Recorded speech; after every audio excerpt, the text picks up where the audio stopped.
ধামরাইয়ে পিকনিকে গিয়ে পার্ক কর্তৃপক্ষের হামলায় রক্তাক্ত ২০ শিক্ষার্থী।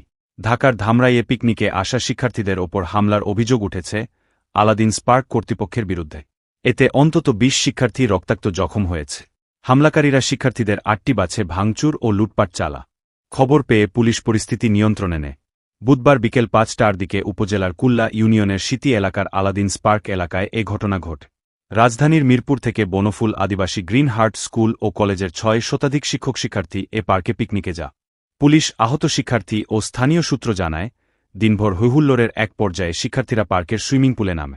এ সময় পার্ক কর্তৃপক্ষের লকারে মোবাইল ফোনসহ প্রয়োজনীয় জিনিসপত্র রেখে যায় তারা। সুইমিং থেকে উঠে অনেকেই মোবাইল ফোন লকারে পায়নি। এ নিয়ে পার্কের কর্মচারী মোহাম্মদ রিয়াদের সঙ্গে কয়েক শিক্ষার্থীর বাগ্বিতণ্ডা। রিয়াদের সহকর্মীরা এসে হাতাহাতিতে জড়িয়ে পড়ে। ক্ষুব্ধ শিক্ষার্থীরা সুইমিং পুল সংলগ্ন ভবনের থাই গ্লাস ভাঙচুর করে। জিনিসপত্র ফেরত না পেলেও শিক্ষকরা বুঝিয়ে ফেরার জন্য শিক্ষার্থীদের নিয়ে গাড়িতে ওঠেন। প্রত্যক্ষদর্শীরা জানান, শিক্ষক-শিক্ষার্থীদের নিয়ে বাস ঢাকার উদ্দেশ্যে রওনা হওয়ার সময় পার্কের কর্মচারীরা জোট বেঁধে লাঠিসোঁটা, রড নিয়ে হামলা চালা।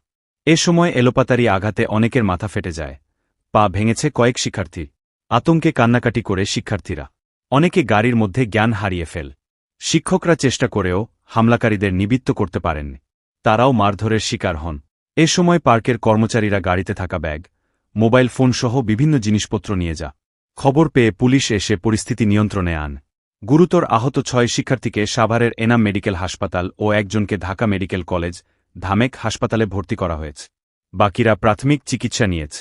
বনফুল আদিবাসী গ্রিন হার্ট স্কুল ও কলেজের জ্যেষ্ঠ প্রভাষক মরিয়ম জামিলা বলেন, পার্ক কর্তৃপক্ষের কাছে রেখে যাওয়া জিনিসপত্র খোয়া যাওয়ায় শিক্ষার্থীরা ক্ষুব্ধ ছি। তাৎক্ষণিক বিতণ্ডার সমাধান হলেও পরে এভাবে তারা হামলে পড়বে কল্পনাও করিনি। তারা শিক্ষার্থীদের রড দিয়ে পিটিয়েছে। মাথা ফেটে ফিনকি দিয়ে রক্ত ঝরলেও থামেনি। একটার পর একটা বাছে হামলা করেছে। আমরা শিক্ষকরা ঘটনার আকস্মিকতায় বিহ্বল হয়ে পড়ি।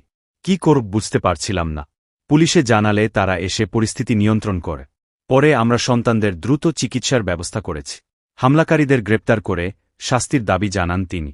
কলেজের সহকারী অধ্যাপক জাকিদুল ইসলাম বলেন, লকার থেকে ছাত্রদের মোবাইল ফোন চুরিকে কেন্দ্র করে পার্কের কর্মচারীরা স্থানীয়দের নিয়ে শিক্ষার্থীদের ওপর হামলা চালা। তারা ৮টি বাসে ভাঙচুর ও লুটপাট করেছে। শিক্ষক-শিক্ষার্থীসহ আমাদের কমপক্ষে ২০ জন আহত হয়েছে।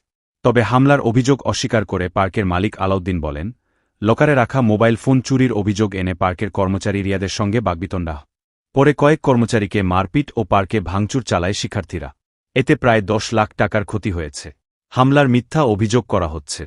ধামরাই থানার ওসি মনিরুল ইসলাম জানান, খবর পেয়ে তারা পরিস্থিতি নিয়ন্ত্রণে আনে।